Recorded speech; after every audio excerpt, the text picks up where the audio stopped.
Once upon a time, in a small town nestled among towering trees, there lived three best friends, Sarah, Jake, and Emily. They were inseparable, always exploring the woods that bordered their town, seeking thrills and adventures. One dusky evening, as the sun dipped below the horizon, the trio decided to embark on another adventure into the dense forest. Armed with flashlights and excitement, they ventured into the shadows, oblivious to the darkness lurking within. As they delved deeper into the woods, strange whispers began to fill the air, faint yet chilling. Sarah shivered, clutching onto Jake's arm, while Emily laughed nervously, dismissing the eerie sounds as figments of their imagination. But the whispers grew louder, more sinister, weaving their way into the friends' minds like tendrils of dread. Sarah's heart pounded against her ribcage as they stumbled upon an abandoned cabin, its windows shattered and doors creaking in the wind. Against Sarah's protests, Jake and Emily insisted on exploring the decrepit cabin, their curiosity overpowering their apprehension. With trembling hands, they pushed open the door, the rusty hinges groaning in protest. Inside, the air was thick with dust and decay, the floorboards creaking beneath their feet. Shadows danced on the walls, casting eerie shapes that seemed to twist and contort with each flicker of their flashlights. As they ventured deeper into the cabin, the whispers grew louder, more insistent, echoing off the walls like a sinister symphony. Sarah's skin crawled with unease, a sense of impending doom tightening its grip around her heart. Suddenly, a piercing scream shattered the silence, echoing through the darkness like a banshee's wail. Sarah's blood ran cold as she turned to see Emily clutching her throat, eyes wide with terror as she collapsed to the floor, her life snuffed out in an instant. Jake's horrified cry echoed through the cabin as he rushed to Emily's side, his hand crimson with her blood. But before he could react, a shadowy figure emerged from the darkness, its eyes glinting with malevolence.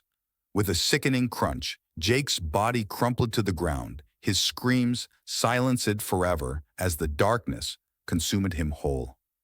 Sarah watched it in horror, frozen in fear as the whispers in the shadows grew louder, taunting her with their sinister secrets.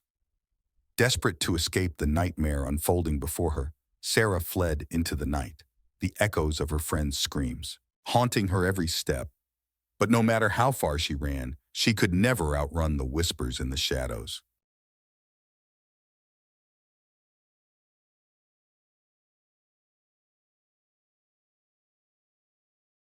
In the heart of the dense, fog-laden Blackwood forest stood a decrepit mansion, abandoned for decades. Its halls whispered tales of horror, and its walls held secrets darker than the night itself. This was the home of Ezekiel Blackwood, a man whose name had become synonymous with terror. Legend had it that Ezekiel Blackwood was a wealthy recluse who dabbled in forbidden arts, seeking power beyond mortal comprehension. It was said that he made a pact with unspeakable entities that roamed the shadows, trading his humanity for eternal life. The townsfolk whispered of strange occurrences near the mansion, of eerie lights dancing in the windows at night, and blood-curdling screams echoing through the trees. But despite the warnings, curiosity drew the foolish and the brave alike to the mansion's doorstep. One fateful night, a group of adventurous teenagers, led by the daredevil Alex, decided to explore the infamous Blackwood Mansion. Ignoring the warnings of the locals, they ventured into the depths of the forest, their laughter masking the unease gnawing at their hearts. As they approached the mansion, a chill wind swept through the trees, carrying with it a sense of foreboding. The doors creaked open of their own accord, inviting them into the darkness within. With trembling hands and racing hearts, they stepped inside. The air was thick with the scent of decay, and the walls seemed to pulse with a malevolent energy. Cobwebs clung to the ceiling like sinister tapestries, and the floorboards groaned beneath their weight. They explored room after room, each one more haunting than the last. But it was in the heart of the mansion that they found it, a room shrouded in darkness, its walls adorned with arcane symbols and strange artifacts. As they gazed upon the sinister tableau, a voice echoed through the darkness, chilling them to the bone. "Welcome, fools," it whispered, sending shivers down their spines. You have trespassed upon sacred ground, and now you shall pay the price." With a deafening roar, the shadows came alive, twisting and writhing like living things. From the darkness emerged a figure clad in tattered robes, its eyes burning with unholy fire. It was Ezekiel Blackwood himself, risen from the depths of hell to claim his due. The teenagers tried to flee, but the mansion had become a labyrinth of nightmares, trapping them in its clutches. One by one, they fell to the darkness, their screams echoing through the halls, as Ezekiel Blackwood claimed their souls for his own. And as the sun rose over the horizon, casting its light upon the cursed mansion, it was as if Ezekiel Blackwood had never existed at all, his name consigned to the annals of history as a cautionary tale for those who dared to seek power beyond their comprehension.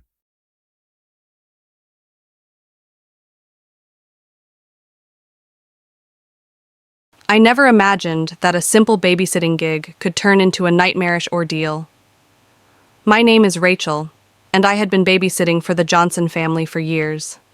They were a lovely couple with two adorable children, Emily and Jake. But what happened that fateful night would haunt me forever. It was a chilly evening when I arrived at the Johnsons' house. Mrs. Johnson greeted me warmly and gave me a rundown of the kids' bedtime routine before she and Mr. Johnson headed out for their dinner date. Everything seemed normal as I settled in with Emily and Jake, reading them bedtime stories and tucking them into bed. As the night wore on, I decided to watch TV in the living room while the kids slept upstairs. But as I flipped through the channels, a sense of unease settled over me. The house felt different somehow, as if it were holding its breath, waiting for something to happen. Just as I was about to brush off my unease as paranoia, I heard a faint scratching sound coming from upstairs. My heart skipped a beat as I tiptoed up the stairs, trying not to wake the kids. The scratching grew louder as I approached Emily and Jake's room, sending shivers down my spine. I pushed open the door and flicked on the light, expecting to find a raccoon or some other nocturnal creature. But the room was empty, save for Emily and Jake sleeping soundly in their beds. Confused, I chalked it up to the old house settling and returned downstairs, but the scratching persisted, following me from room to room like a sinister shadow. Each time I investigated, I found nothing out of the ordinary. It was as if the house itself was playing tricks on me, toying with my sanity. As the night wore on, the scratching grew louder and more insistent, until it was all I could hear. I tried to call the Johnsons to ask if they had any pets, or if there was a logical explanation for the noise, but the line was dead. Terrified and alone, I huddled in the living room, counting down the minutes until the Johnsons returned.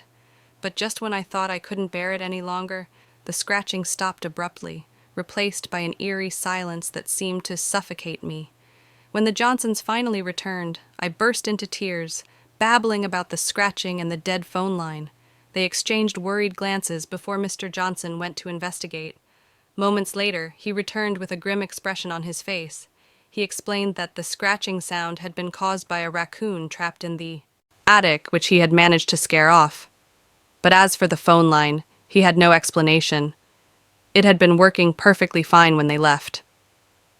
As I left the Johnsons' house that night, I couldn't shake the feeling that something sinister had been lurking in the shadows, waiting for the perfect moment to strike. And though I tried to convince myself it was just my imagination, I knew deep down that the babysitter's nightmare was far from over.